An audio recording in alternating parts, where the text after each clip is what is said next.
I've read a lot of martial arts manga, and this is by far one of the most ridiculous ones I've ever read. And I'm saying that in the nicest way possible, because I've caught up on this manga in about 3 days. Will it stand on top with the greatest martial arts manga? Probably not, but is it a fun and really creative read for a couple weeks? Yeah, I think it is. Tsuyoshi is about one individual who is the definition of absolute strength. He's unrivaled. Nobody can match him. His strength is something that has captured the attention of countries. They notice his strength and see it as a threat. They know that if they can convince him to join their army, then their country will be able to take over the world. So, they send their strongest fighters, and every single time they are defeated. This man, this warrior, is Tsuyoshi, a gas station cashier. No, seriously. Don't believe me? Just look at this.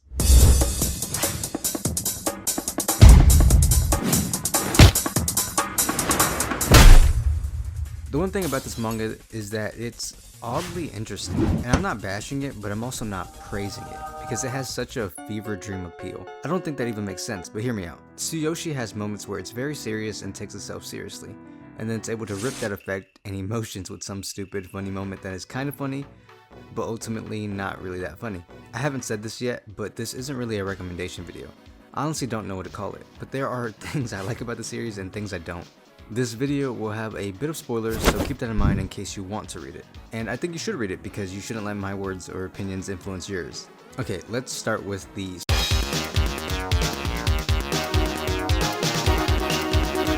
We'll dive into the story a bit more. Tsuyoshi is eventually hunted by China and Russia, and he is being recruited by China and Russia. Yeah, Putin wants him, and Xi Jinping too. It reminds me of when I was reading Baki and Obama came out of nowhere, and then we saw Trump and then Hillary and even Biden. And Putin doesn't even have like just a small little glimpse. He's has his own panels where he's doing judo and jiu-jitsu, and that had me thinking, does he actually do judo and jiu-jitsu? So I looked it up. He's a black belt in judo and does sambo and even karate, which is kind of scary, but let's not get into that. We have Tsuyoshi, who is incredibly strong, but all he wants to do is be a painter and get into an art university. He also wants a girlfriend, but that doesn't really work out. And he enjoys Vermeer's paintings, like me. Tsuyoshi is a very nonchalant main character, and he's honestly pushed to the side, and the side characters get more development than him, which isn't a bad thing, but really strange when in this manga we really just want to see him fight and go all out. I know I keep saying Baki and comparing it to Baki, but this is basically if Yujiro was an introvert who hated fighting and just wanted to be a painter. What do you think the government would do? They would try to recruit him and use him for their own benefits to commit several war crimes. But the one thing I can enjoy about this series is Tsuyoshi. He isn't as 2D as I initially thought. It sucks having to deal with guys who stalk people and start speaking illogical things. Not only is he powerful, but his feelings are valid. He doesn't understand why people like violence and why he has to deal with it. And he absolutely hates how people can give up everything for power. Here's an example. I trained so much that my balls disappeared. Don't you think that's stupid? I honestly don't understand. What's the point of sacrificing that much? That is a stupid question. Everyone knows that to gain something, you must sacrifice something. People who sacrifice something so important so easily are the type of people I hate the most. After reading this chapter, I had a lot on my mind. I really love it when mangas make me ask questions and bring up things I've never really thought about. So I asked myself one question. Why do talented individuals dislike what they are great at? I've never been particularly great at anything. Much of what I was good at was due to the amount of time and work I put into it. Seeing this perspective was refreshing. At first, I believed it stemmed from the lack of stress and pressure that comes with doing something you enjoy. Let's say getting better at the guitar. You have a concert coming up, or you're trying to join a band. When you're talented, you don't really have that motivation or that drive pushing you to get better. You're already good, and you'll probably end up joining the team or doing good at the concert anyways. Tsuyoshi just doesn't understand. But pretty early into the story, we see Tsuyoshi get angry with Hoshizaki. Tsuyoshi's friends invite him to the studio, and we all come to find out that he's gifted in art. All he ever did was sketch, and he even got into a university. Yeah, an art school. the same place that Tsuyoshi desperately wants to get into. Are you trying to get into art school? I'm trying, yeah, so what? It must be great to be able to attend art school, huh? Is he angry with me? Now, if only he could convert this thinking and emotions into martial arts. At first glance, whenever you read this manga, it doesn't make a lot of sense.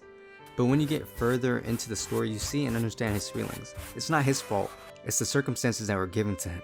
All he wants is to be a painter. It's a different perspective from, let's say, you, or Kenichi, or Oma. They all like to fight and like to get stronger to protect others and themselves. Speaking of Oma, he's in the manga. Well, he's not as cool or important in this manga, but it's always nice to see a crossover now and then. And I know I keep bringing up Baki, but this manga has an underground arena where countries hold tournaments to see who has the strongest. It has hidden details and events that just remind you so much of other mangas, but it has its own take on it, which is something I can respect. It's pretty refreshing, but it's still a love and hate relationship with this manga. It's like, how can you hype up all these characters and then immediately throw them away in the next panel? There's literally a guy called the reincarnation of Li Shi-wen, and he's immediately beaten multiple times. And Li Shi-wen is awesome. Shout out to all my Kenji fans, I plan on making a big video on that manga.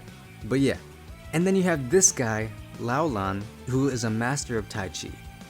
Oh wait, maybe I should talk about this in the martial.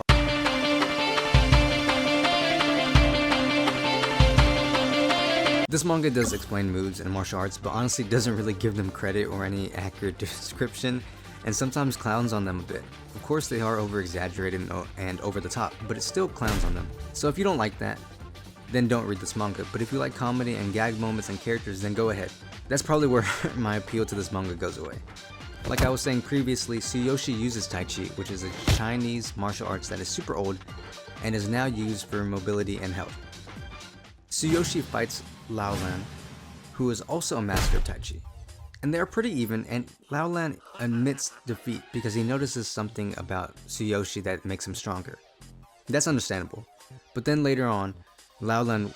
Hold on, that's enough spoilers.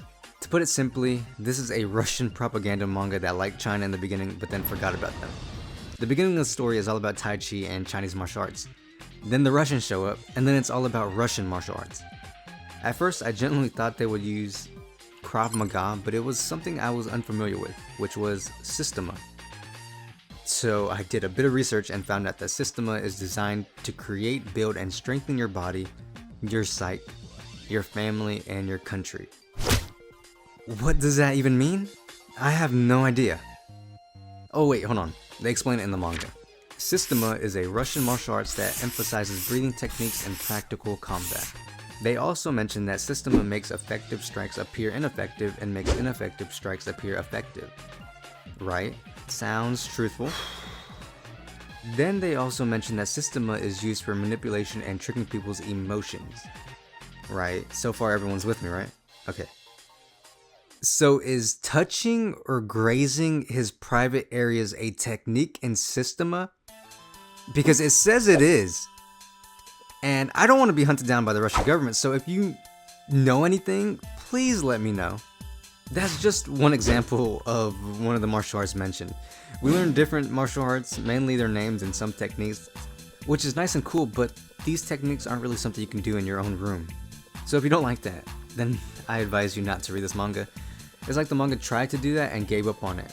As a fan of martial arts and someone who tries things in manga, it's a bit disappointing, but I won't lie and say that the other side of me didn't enjoy this manga.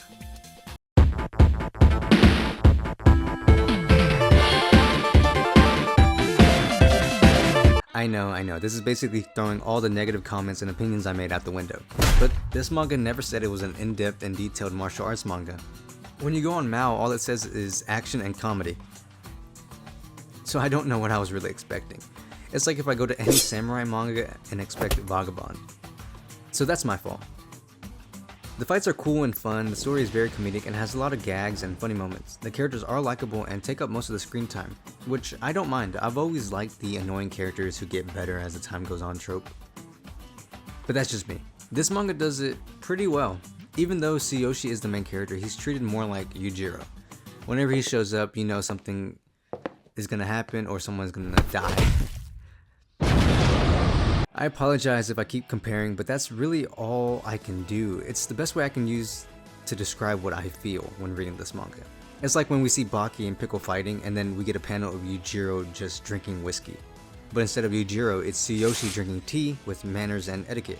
And I know that I'm all over the place, and so is this manga. It's honestly just a fun read that doesn't take itself seriously, and you shouldn't take this video seriously.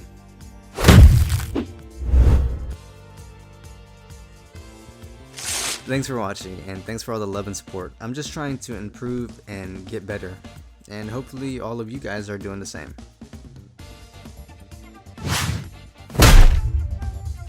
I actually really like this manga.